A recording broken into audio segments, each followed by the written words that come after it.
Bismillahirrahmanirrahim. Assalamualaikum warahmatullahi wabarakatuh. Hari ini akan kita lanjutkan kembali perkuliahan mata kuliah KIE dengan topik bahasan hari ini mengenai konseling. Perkuliahan hari ini saya adakan melalui media video, di mana saya akan membantu menjelaskan PowerPoint materi konseling yang telah disusun oleh tim dosen sebelumnya. Yang harus kalian lakukan hanya dengan menyimak video ini sampai akhir. Di akhir kuliahan hari ini akan ada kuis yang harus kalian kerjakan, jadi silakan disimak penjelasan untuk materi hari ini melalui video ini. Baik, untuk mempersingkat waktu, langsung saja saya mulai perkuliahan hari ini dengan definisi konseling. Nah, untuk konseling ini sendiri berasal dari kata konsil, yang artinya memberikan saran, melakukan diskusi, dan pertukaran pendapat. Nah, secara umum, konseling ini adalah suatu kegiatan bertemu dan berdiskusinya seseorang yang membutuhkan. Nah, di sini membutuhkan itu adalah macam-macam ya. Membutuhkan informasi, ataupun dorongan, ataupun dukungan dengan seorang yang memberikan, atau di sini disebutnya konselor, sama tadi memberikan dukungan, dorongan, atau informasi sedemikian rupa sehingga klien tersebut memperoleh keyakinan akan kemampuannya dalam memecahkan masalah. Gitu ya. Nah, konseling ini merupakan salah satu bentuk pelayanan kefarmasian dalam usaha untuk meningkatkan pengetahuan dan pemahaman pasien dalam penggunaan obat. Nah, di sini konseling obat terutama ya, merupakan salah satu metode edukasi pengobatan secara tatap muka maupun wawancara. Nah, kalau definisi konseling berdasarkan Permenkes tahun 2014 nomor 35 di sini, konseling apoteker ya di sini ya. Konseling ini merupakan proses interaktif antara apoteker dengan pasien atau keluarganya untuk meningkatkan pengetahuan, pemahaman, kesadaran, dan kepatuhan sehingga terjadi perubahan perilaku dalam penggunaan obat dan menyelesaikan masalah yang dihadapi oleh pasiennya.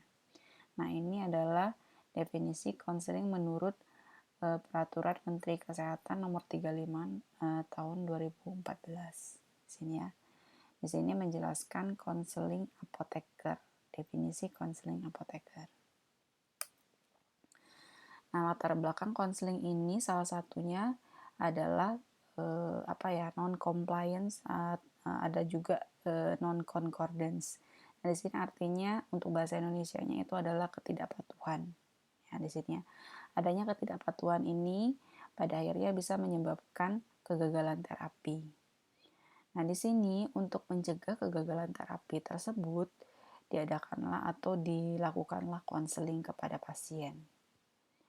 Nah, konseling ini merupakan salah satu bentuk dari pharmaceutical care.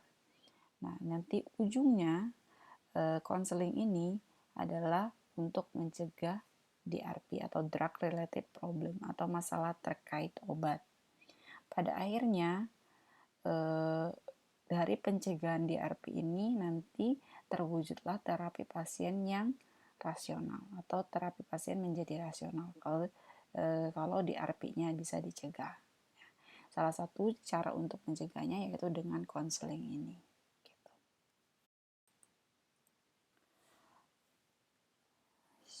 Lanjut, tujuan dari konseling. Nah, secara umum tujuan konseling ini adalah untuk meningkatkan keberhasilan terapi, memaksimalkan efek terapi, kemudian meminimalkan risiko efek samping, kemudian meningkatkan cost effectiveness atau efektivitas biaya, kemudian menghormati pilihan pasien dalam menjalankan terapi.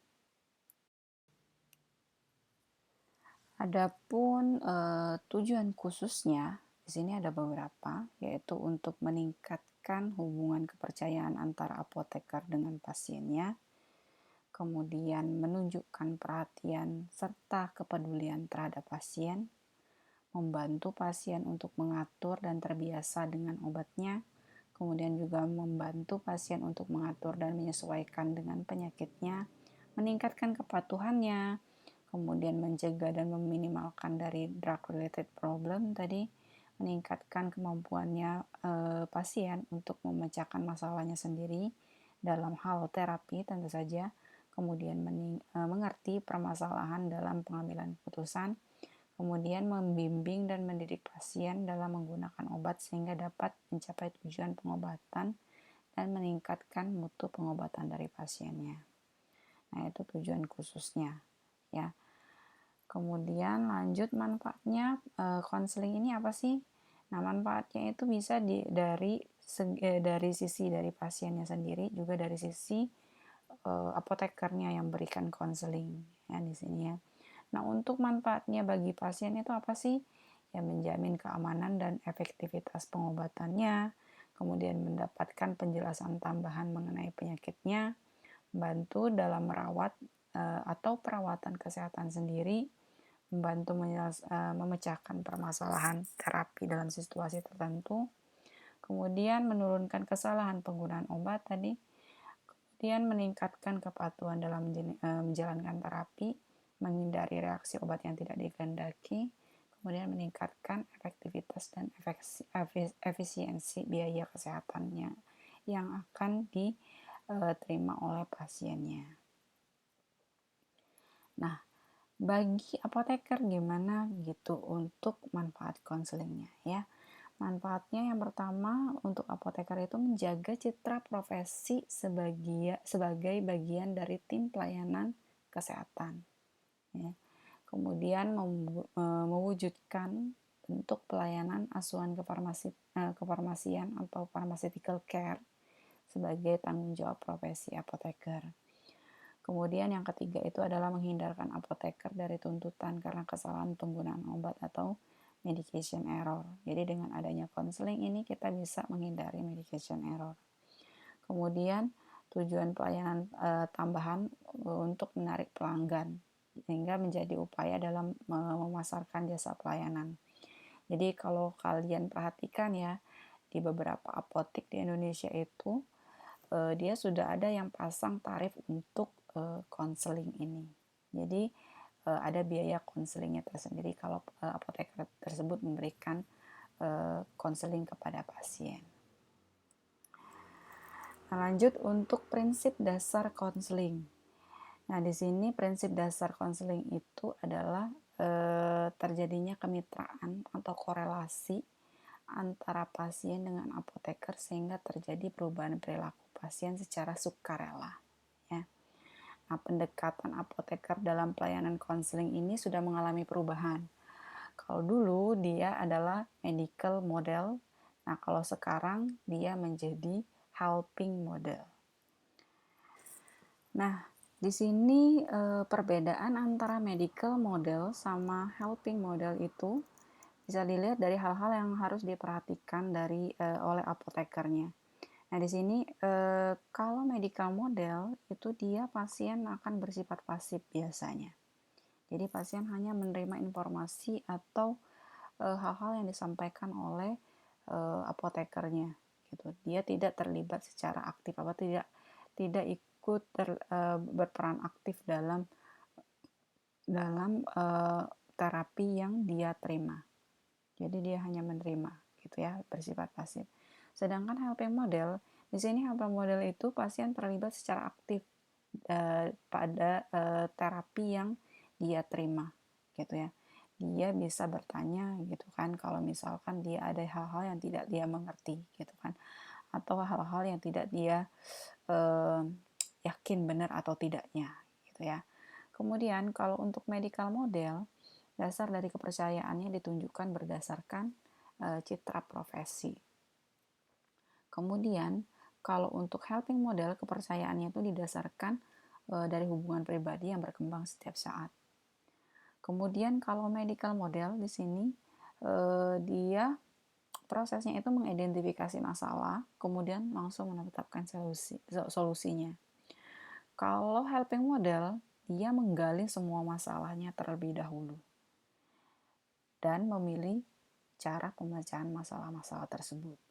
Ya, kalau tadi mengidentifikasi suatu masalah intinya, kemudian kalau helping model itu dia mengidentifikasi semua masalahnya terlebih dahulu, mulai dari keluhannya, kemudian ada alergi atau tidak, misalkan seperti itu ya. Kemudian kalau medical model di sini pasien sangat bergantung pada petugas kesehatannya. Jadi dia apa-apa selalu bergantung pada tenaga kesehatannya atau di sini apotekernya gitu ya. Nah, kalau helping model di sini pasien mengembangkan rasa percaya dirinya untuk memecahkan masalahnya gitu ya. Kemudian kalau untuk medical model di sini hubungannya seperti ayah dan anak. Jadi artinya di sini kalau pasiennya itu seperti anak, kalau apoteker atau tenaga kesehatan itu seperti ayahnya. Jadi dia bergantung gitu kan, dia harus dikasih tahu terus gitu untuk pasiennya. Nah kalau helping model ini pasien itu dia setara dengan tenaga kesehatannya atau apotekernya di sini. Jadi hubungannya seperti teman gitu ya. Jadi tidak ada yang menggurui, intinya seperti itu bedanya. Nah, saya lanjutkan di sini untuk jenis-jenis dari konseling. Jenis konseling ini ada dua. Di sini adalah konseling aktif yang pertama, yang kedua adalah konseling pasif. Seperti namanya ya, kalau konseling aktif ini ya berarti konseling yang diberikan atas dasar inisiatif langsung dari apotekernya. Mengingat perlunya pemberian konseling karena pemakaian obat mungkin dengan cara penggunaan khusus, kemudian obat-obatnya mungkin terapi jangka panjang, sehingga perlu memastikan untuk kepatuhan pasien untuk meminum obatnya. Nah, di sini artinya untuk konseling ini diberikan atas inisiatif langsung dari apotekernya, gitu ya. Bedanya dengan konseling pasif. Nah, konseling pasif ini terjadi jika pasien datang untuk berkonsultasi kepada apoteker untuk mendapatkan penjelasan tentang mengenai segala sesuatu yang berhubungan dengan obat dan pengobatannya. Artinya, idenya untuk melakukan konseling ini ada dari pasiennya yang meminta kepada apotekernya, gitu ya. Kalau aktif itu inisiatif langsung dari apotekernya, gitu ya. Itu adalah jenis dari konseling. Oke, lanjut ke tata cara konseling sini ya. Yang pertama yang harus dilakukan dari proses konseling ini adalah menentukan prioritas pasien. Jadi apa saja kriteria pasien yang perlu mendapatkan konseling ini. Jadi ini tujuannya seperti ini. Jadi dibayangkan kalau semua pasien itu harus diberikan konseling, itu tidak akan cukup tenaga kesehatannya atau sumber daya manusianya. Jadi harus ditentukan prioritas pasien. Nah, apa saja sih yang menjadi kriteria yang pasien yang perlu mendapatkan konseling tersebut? Di sini ada 6. Yang pertama adalah pasien dengan populasi khusus. Apa saja sih populasi khusus itu? Yaitu geriatri, pediatri, atau pasien dengan gangguan fungsi ginjal, fungsi hati. Karena pasien ini gangguan fungsi hati, fungsi ginjal biasanya akan memerlukan dosis khusus dari pengobatannya atau perlu monitoring khusus untuk fungsi hati dan fungsi ginjalnya ya. Kemudian ibu hamil dan pasien yang sedang menyusui juga memerlukan konseling ya. Kemudian yang kedua adalah pasien dengan terapi jangka panjang atau dengan penyakit obat-obatan kronis gitu ya. Misalnya TB, epilepsi, diabetes, atau AIDS. Nah, itu biasanya membutuhkan pengobatan atau terapi yang jangka panjang di mana pasien harus patuh menggunakan obatnya ya supaya tercapai efek terapi yang diinginkan. Kemudian yang ketiga, pasien yang menggunakan obat-obatan dengan instruksi khusus. Misalkan penggunaan kortikosteroid di sini dengan tapering down atau tapering off dari dosisnya. Atau pasien-pasien yang menggunakan instruksi khususnya itu berupa cara penggunaan obatnya yang perlu instruksi khusus. Misalkan yang menggunakan inhaler atau menggunakan insulin injeksi gitu ya, insulin pen gitu. Nah, itu dia harus pertama kali harus dilakukan konseling dulu untuk pertama kali pemakaiannya. Kemudian kriteria yang selanjutnya adalah pasien yang menggunakan obat-obatan dengan indeks terapi sempit. Kenapa? Di sini obat-obat indeks terapi sempit ini artinya rentang dosis terapinya itu sangat sedikit gitu ya, kecil gitu ya. Misalkan di sini contohnya itu digoxin, theophylline, phenytoin. Biasanya dia sangat-sangat kecil indeks terapinya, sehingga kalau misalkan meleset gitu ya, atau kurang dari dosis terapi atau lebih sedikit saja dari dosis terapinya akan menyebabkan obat tersebut, kalau dia kurang sedikit saja ya berarti dia akan menyebabkan obat tersebut tidak berefek. Kemudian kalau lebih sedikit saja dia akan menyebabkan efek toksik dari obat tersebut, sehingga perlu diberi konseling pasien yang seperti ini. Kemudian kriteria selanjutnya, pasien yang perlu mendapatkan konseling itu adalah pasien dengan polifarmasi. Ya. Pasien yang menerima beberapa obat untuk indikasi yang sama, ini sangat perlu mendapatkan konseling. Karena apa? Orang-orang yang atau pasien yang dengan polifarmasi ini biasanya cenderung kepatuhannya rendah. Kemudian ada risiko juga untuk lupa gitu ya kalau dengan polifarmasi ini, sehingga perlu dilakukan konseling. Kemudian kriteria selanjutnya pasien yang perlu mendapatkan konseling itu adalah pasien-pasien yang punya riwayat kepatuhan menjalankan terapi itu yang rendah atau non-compliance tadi, non-concordance. Jadi yang kepatuhannya rendah. Nah, pasien-pasien seperti ini perlu mendapatkan konseling. Nah, inilah 6 kriteria pasien yang perlu mendapatkan konseling. Nah, pertama dari proses konseling tersebut adalah menentukan prioritas pasien. Oke, lanjut. Untuk yang kedua adalah persiapan konseling. Proses yang kedua ini adalah persiapan konseling. Kegiatannya yang pertama itu adalah mengecek data rekam medik. Nah, dari pengecekan data rekam medik ini kita bisa mendapatkan banyak informasi sebelum melakukan konseling yang akan berguna tentunya ya, informasi-informasi tersebut. Misalnya informasi riwayat pengobatannya, riwayat penyakitnya, keluhannya, gitu ya, riwayat alerginya, gitu kan. Kemudian obat-obat apa yang didapat, jadi kita bisa melihat ada tidaknya interaksi obat, gitu kan, dengan obat yang didapatkan sekarang oleh pasien tersebut. Kemudian jika tidak bisa dilakukan, misalkan pasiennya itu adalah pasien yang datang ke apotik, atau misalkan pasien itu adalah pasien baru, dari proses tata cara konseling ini ada tahapan yang kedua ini, persiapan ini, kita bisa mencari informasi terbaru terkait terapi pasiennya, gitu ya. Jadi biasanya kalau di konseling itu, misalnya pasien baru atau pasien di apotik, kita akan hanya menerima adalah resepnya, tidak ada rekam medik misalkan pada proses persiapan ini.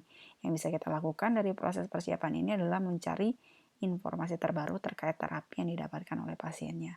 Pelajari dulu obat-obat apa saja yang diterima oleh pasiennya, ya, sehingga nanti informasi yang diberikan bisa lebih maksimal dan optimal.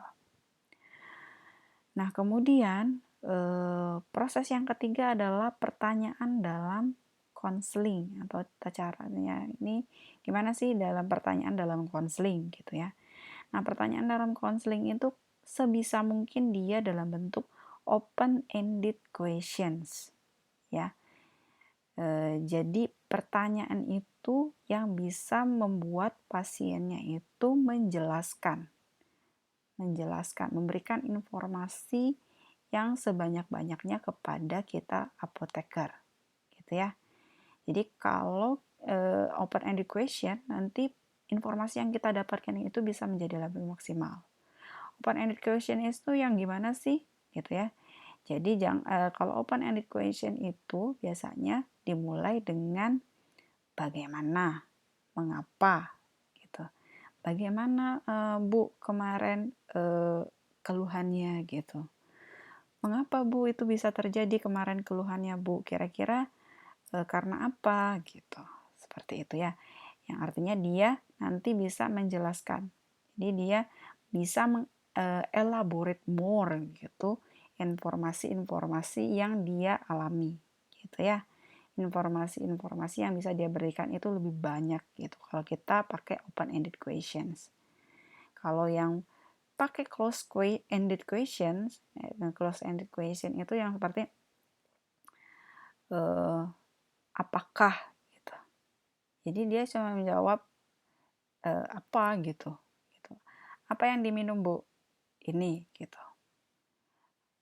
Minum apa Bu sebelumnya gitu. Kok bisa seperti itu gitu kan. Dia langsung jawab misalkan habis minum jus gitu ya. Jadi kita cuma dapat informasinya itu sedikit gitu ya. Kalau yang open ended question kita bisa mendapatkan informasi yang lebih banyak gitu kan. Jangan pertanyaannya iya atau tidak atau apa gitu kan. Nah, itu dihindari ya. Oke, lanjut. Yang selanjutnya ini adalah aspek konseling yang harus disampaikan kepada pasien. Aspek-aspek ini harus disampaikan pada poin nomor 4 ini. Gitu ya. Dari tahapan konseling ini, poin nomor 4 ini adalah memberikan penjelasan kepada pasien untuk memecahkan masalah penggunaan obatnya, termasuk penjelasan tentang obat. Gitu ya. Nah, di sini yang dijelaskan kepada pasien itu harus mencakup aspek-aspek yang ada di sini. Di sini ada 6 aspeknya yang harus masuk, harus disampaikan kepada pasien. Nah, yang pertama itu adalah deskripsi dan kekuatan obatnya. Nah, apa saja yang masuk dalam deskripsi dan kekuatan obat di sini adalah bentuk sediaan dan cara pemakaiannya, kemudian nama dan zat aktif yang terkandung di dalamnya, kemudian kekuatan obatnya. Misalkan seperti ini.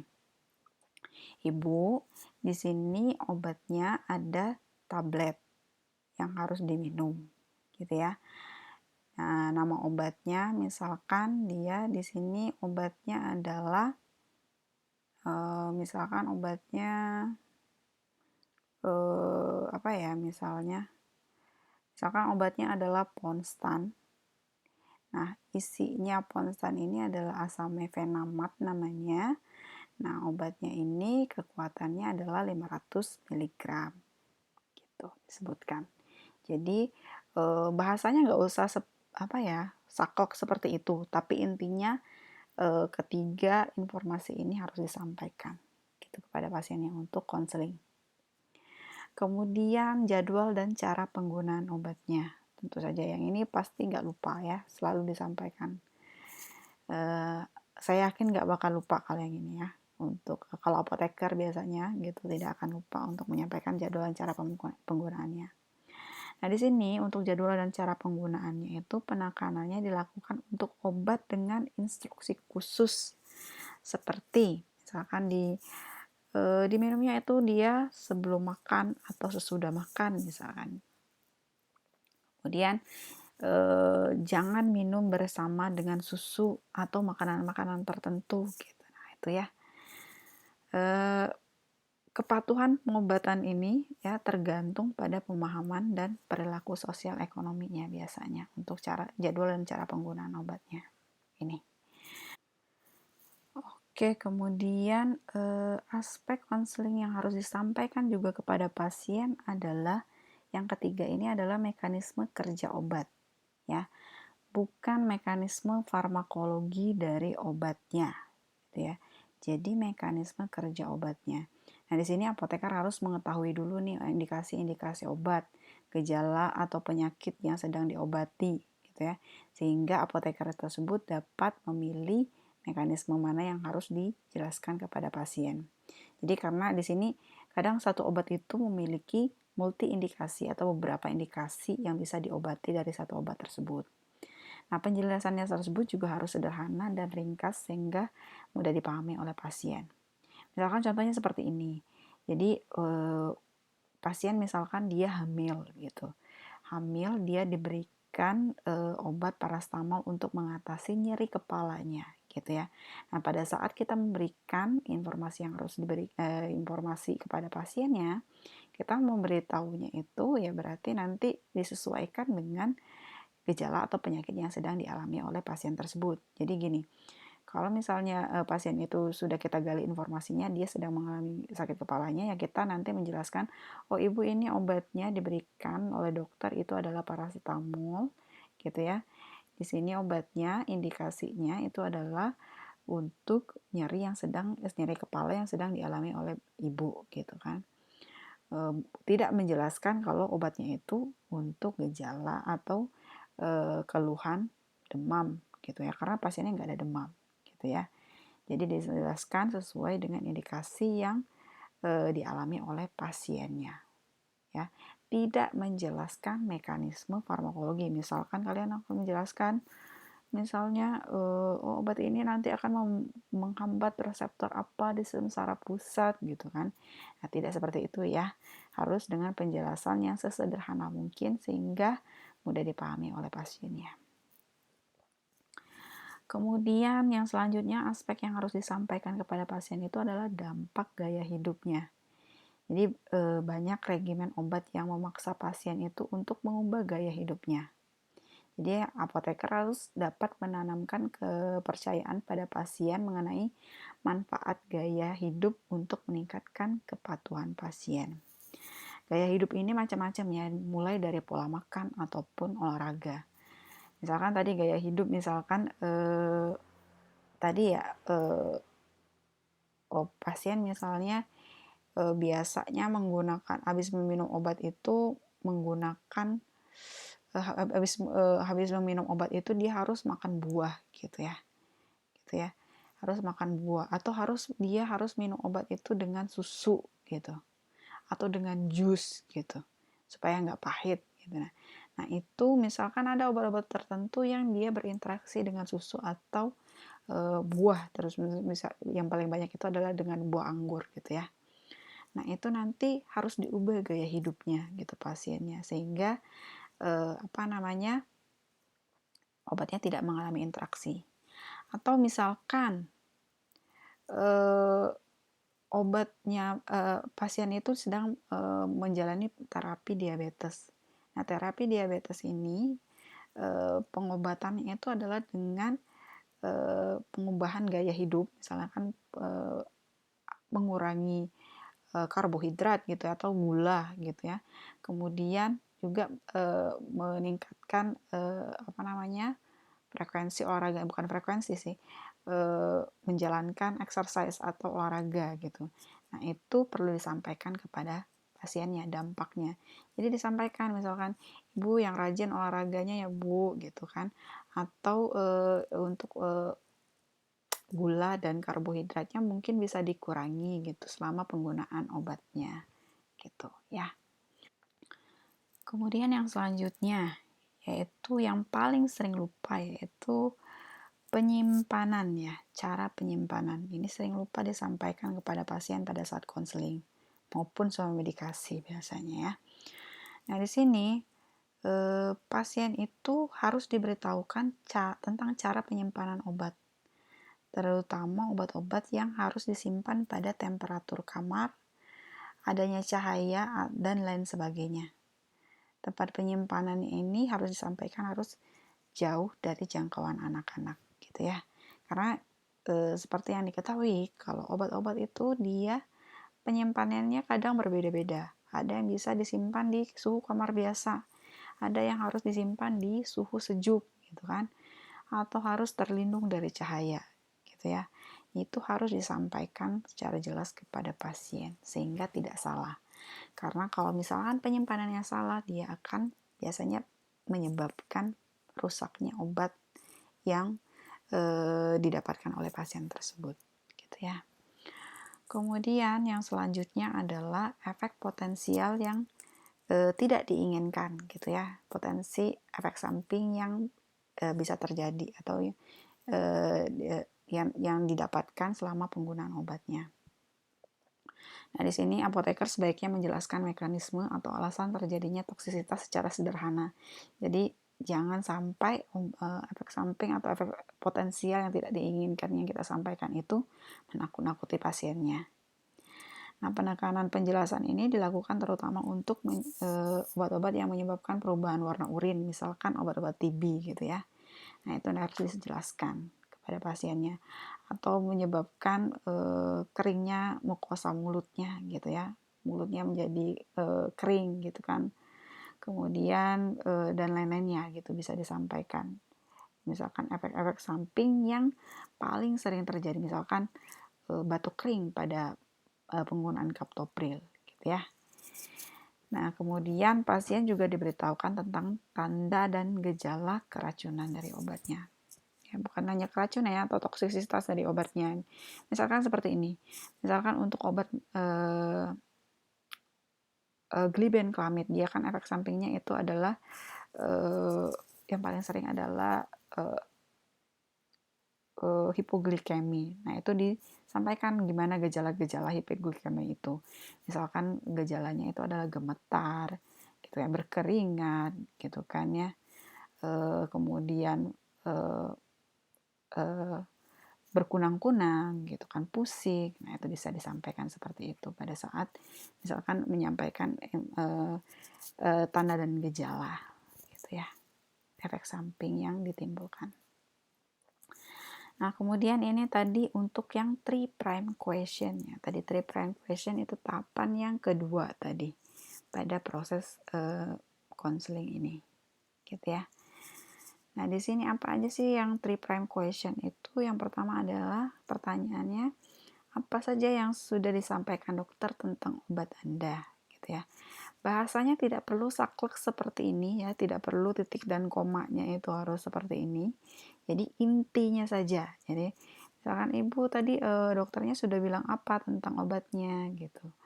Kemudian tadi dokter sudah menjelaskan apa tentang cara pemakaian obatnya gitu. Kemudian yang ketiga ini tadi dokter sudah menjelaskan belum tentang harapan yang bisa diterima setelah menggunakan obat tersebut. Jadi tidak perlu kata-katanya itu persis kalimatnya seperti ini. Tapi intinya harus sama. Artinya harus ada pertanyaan tentang apa yang sudah disampaikan tentang obatnya, kemudian cara pemakaiannya, kemudian harapan yang setelah menggunakan obat tersebut. Itu dari 3' question ya. Berikutnya adalah dokumentasi konseling ya. Nah, di sini pendokumentasian ini gitu ya, pada konseling ini sebenarnya nggak hanya di konseling ya. Pendokumentasian secara umum di sini hal yang sangat perlu dilakukan dalam setiap kegiatan pelayanan kefarmasian ya. Nah, pendokumentasian ini berguna untuk evaluasi kegiatan dalam upaya peningkatan mutu pelayanan kefarmasian tentunya ya. Jadi di sini penting ya dilakukan dokumentasi konseling ini.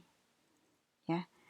Biasanya kalau di rumah sakit itu selalu ada gitu ya dokumentasi konseling ini.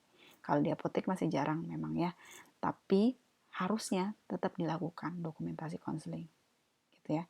Baik di rumah sakit maupun di apotek maupun di puskesmas. Jadi di setiap pelayanan kefarmasian itu penting untuk selalu ada pendokumentasian gitu ya, apalagi di sini konseling. Nah, dokumentasi konseling ini tujuannya untuk apa sih gitu kan? Nah, di sini untuk mendapatkan data atau profil pasiennya pada saat dibutuhkan, mengetahui riwayat penyakit pasiennya, memantau kepatuhannya, mengevaluasi pemahaman pasien tentang obat yang ini pasiennya ini sudah 3 kali misalkan dari hasil dokumentasinya. Sudah paham belum sih dianya mengenai pengobatannya gitu kan? Kemudian menyediakan data jika terjadi tuntutan pada kesalahan penggunaan obat gitu ya. Jadi misalkan pasiennya itu mengalami kesalahan penggunaan obat. Nah, kita bisa lihat dari dokumentasi konseling kita. Dengan informasi yang sudah kita sampaikan itu seperti ini gitu. Jadi kita kalau sudah ada dokumentasinya, kita bisa menghindari tuntutan misalkan terjadi kesalahan tersebut. Kemudian menyediakan data untuk evaluasi kegiatan kefarmasian. Jadi nanti misalkan kita sudah ada form dokumentasinya atau dokumentasinya dari konseling yang sudah kita lakukan, misalkan kita melakukan evaluasi kegiatannya, nanti bisa misalnya kita lihat, oh tahapan konselingnya sudah benar gitu kan, atau masih kurang apa gitu, bisa dievaluasi nantinya. Kemudian menyediakan data untuk evaluasi terapi juga gitu ya, gitu. Itu untuk dokumentasi, tujuan dokumentasi. Nah, dokumentasi konseling ini atau pendokumentasian ini dapat berupa kartu konseling yang berisi data pasien dan kegiatan yang dilakukan. Kemudian bisa juga buku besar pencatatan kegiatan untuk mencatat volume kegiatannya, sudah berapa kali gitu kan frekuensi kegiatannya atau volumenya. Kemudian dalam pendokumentasian perlu dicantumkan petugas yang melaksanakan konselingnya itu siapa. Jadi nanti kalau biasanya itu di form dokumentasi konseling harus ada tanda tangan atau paraf dari pasien dan petugas yang melakukan konselingnya, atau harusnya apoteker yang melakukan konselingnya ya. Nah, ini ada beberapa contoh dokumentasi konseling. Ini yang pertama ya, di sini ada nama, jenis kelaminnya, riwayat, alamat, dan yang terpenting itu adalah nama obat di sini, diagnosanya ya tentu saja, tanggal konselingnya, tanggal konseling dari dokter siapa, diagnosanya, nama obat, dosis, dan cara pemakaiannya, riwayat alergi kalau ada, keluhannya, kemudian pernah tidaknya melakukan konseling ini harus di checklist ya, atau di buletin biasanya di sini. Kemudian tindak lanjut yang kita berikan. Artinya konseling yang kita berikan itu apa aja gitu, yang kita berikan informasinya. Baru di sini nanti ada paraf dari pasien atau tanda tangan pasien dan apotekernya.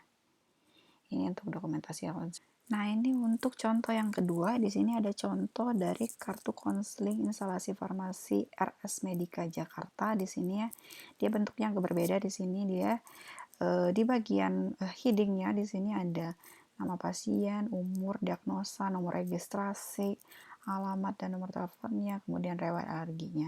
Kemudian di formnya di sini ada tanggal kunjungan, resepnya, kemudian ya dia tanggal kunjungannya, kemudian dia keterangan di sini rawat inap atau rawat jalan, kemudian nama pasien, nama obatnya di sini, kemudian ada aturan pakainya, pemahaman pasiennya di sini bisa diisi baik, cukup atau kurang, di sini B, C atau K nanti untuk masing-masing nama obat, indikasinya, aturan pakainya, efek sampingnya. Kemudian materi konselingnya di sini nanti diisi oleh apotekernya siapa gitu ya. Kemudian di sini nanti ada tanda tangan dari apotekernya dan nama terangnya biasanya ya yang memberikan konseling. Kemudian yang selanjutnya di sini ada catatan penggunaan obat khusus, ini yang untuk contoh yang selanjutnya ya. Ini bentuknya agak berbeda gitu ya. Di sini ditulis nama dan lain-lainnya. Kayaknya kalau yang ini catatan penggunaan obat khusus ya. Ini diberikan kepada pasiennya biasanya. Kemudian yang selanjutnya di sini ada kartu catatan penggunaan obat khusus. Nah, biasanya di sini catatan yang harus diberikan untuk obat-obat khusus ya, biasanya misalkan obatnya itu harus diminum di jam-jam yang sudah ditentukan gitu. Nah, di sini di bagian headingnya di sini ada nama pasien, nomor rekam medis atau medical record di sini, kemudian diagnosanya apa, regimennya apa, gitu ya. Dan di sini tanggalnya, waktunya, kemudian di sini tanggalnya kayaknya di sini ya. Kemudian di sini catatan keluhannya, gitu ya. Nanti di sini tinggal di checklist saja dia sudah menggunakannya di jam berapa gitu kan, di tanggal berapa. Misalkan tanggal hari ini gitu kan, tanggal 26 gitu kan, waktunya jam berapa dia di checklist gitu ya. Nah, ini biasanya untuk obat-obat yang digunakan harus dalam waktu-waktu yang telah ditentukan. Nah, ini biasanya catatan ini diberikan kepada pasien dan di bawah setiap dia berkunjung ke dokternya gitu ya. Nah, di sini ada juga kartu obat mandiri. Nah, di sini bisa diberikan juga ini kepada pasien ya. Ini biasanya digunakan untuk meningkatkan kepatuhan pasiennya supaya pasiennya nggak lupa gitu ya. Di sini ada nama pasiennya, kemudian nama obatnya. Nanti untuk yang pagi apa, siang apa, sore apa, malam apa. Nah, ini biasanya tidak hanya untuk kepatuhannya yang pasien dengan kepatuhan rendah, tapi yang pasien dengan polifarmasi juga, gitu ya. Jadi di sini bisa membantu pasien untuk mengingatnya, gitu ya. Jadi di sini nanti diisi tanggalnya, waktu minum obatnya, gitu. Jadi nanti pasien tinggal mencontreng saja jika sudah menggunakan obat tersebut, gitu ya, kartu obat mandiri. Nah, untuk catatan penting ini ada checklist ya, checklist untuk kegiatan konseling. Nah, di sini ada checklistnya, gimana tahapan untuk konselingnya. Nanti konseling yang akan dipraktekkan oleh kalian itu bisa menggunakan checklist ini supaya tidak lupa, gitu ya. Jadi silakan dipelajari. Untuk praktek konseling yang akan kita adakan minggu depan itu kasusnya sudah saya berikan di Olu-nya, jadi silakan di-download, silakan latihan gitu kan dengan menggunakan checklist ini di rumah. Minggu depan kita akan praktekkan konselingnya gitu ya. Nanti akan saya pilih secara random nanti beberapa di antara kalian untuk mempraktekkan konseling kasus tersebut gitu ya. Untuk contoh kasus konseling atau contoh konseling bisa kalian akses di UHAMKA ya di sini ya. Fakultas Farmasi FFS UHAMKA Jakarta di sini. Di sini ada banyak contoh-contoh konseling obat. Jadi silakan dipelajari gitu ya. Silakan dibuka masing-masing ini contoh konselingnya. Di sini juga ada contoh suami medikasi juga ada. Ya. Silakan dipelajari atau dilihat contoh-contoh yang ada di sini. Nanti sebelum kita minggu depan praktek konseling. Oke, baik. Saya rasa itu saja materi konseling yang dapat saya sampaikan. Untuk kuis, untuk kelas 6M dapat diakses pada pukul 11 nanti. Dan kelas 6F dapat diakses pada pukul 15:15. Nah, nanti di sana ada terdapat 10 soal kuis dengan waktu pengerjaannya 10 menit gitu ya. Kemudian untuk minggu depan tadi yang sudah saya jelaskan, minggu depan itu ada praktek konseling yang pertama, karena nanti untuk konseling ini kita ada 2 kali praktek konseling. Yang pertama ini adalah kasusnya sudah saya posting di Olu-nya, silakan di-download. Silakan latihan dulu, berlatih dulu dengan melihat video-video contoh konseling yang sudah saya beritahu tadi yang ada di FFS UHAMKA ya, di channel FFS UHAMKA. Kemudian minggu depan akan kita lakukan prakteknya. Jadi nanti seperti yang saya sebutkan, beberapa mahasiswa akan saya pilih secara random nanti untuk melakukan praktek konseling untuk yang pertama. minggu depannya nanti saya akan berikan lagi kasus untuk dipraktekkan lagi gitu ya. Oke, saya kira itu saja untuk perkuliahan hari ini. Tetap semangat. See you next week. Saya akhiri. Wassalamualaikum warahmatullahi wabarakatuh.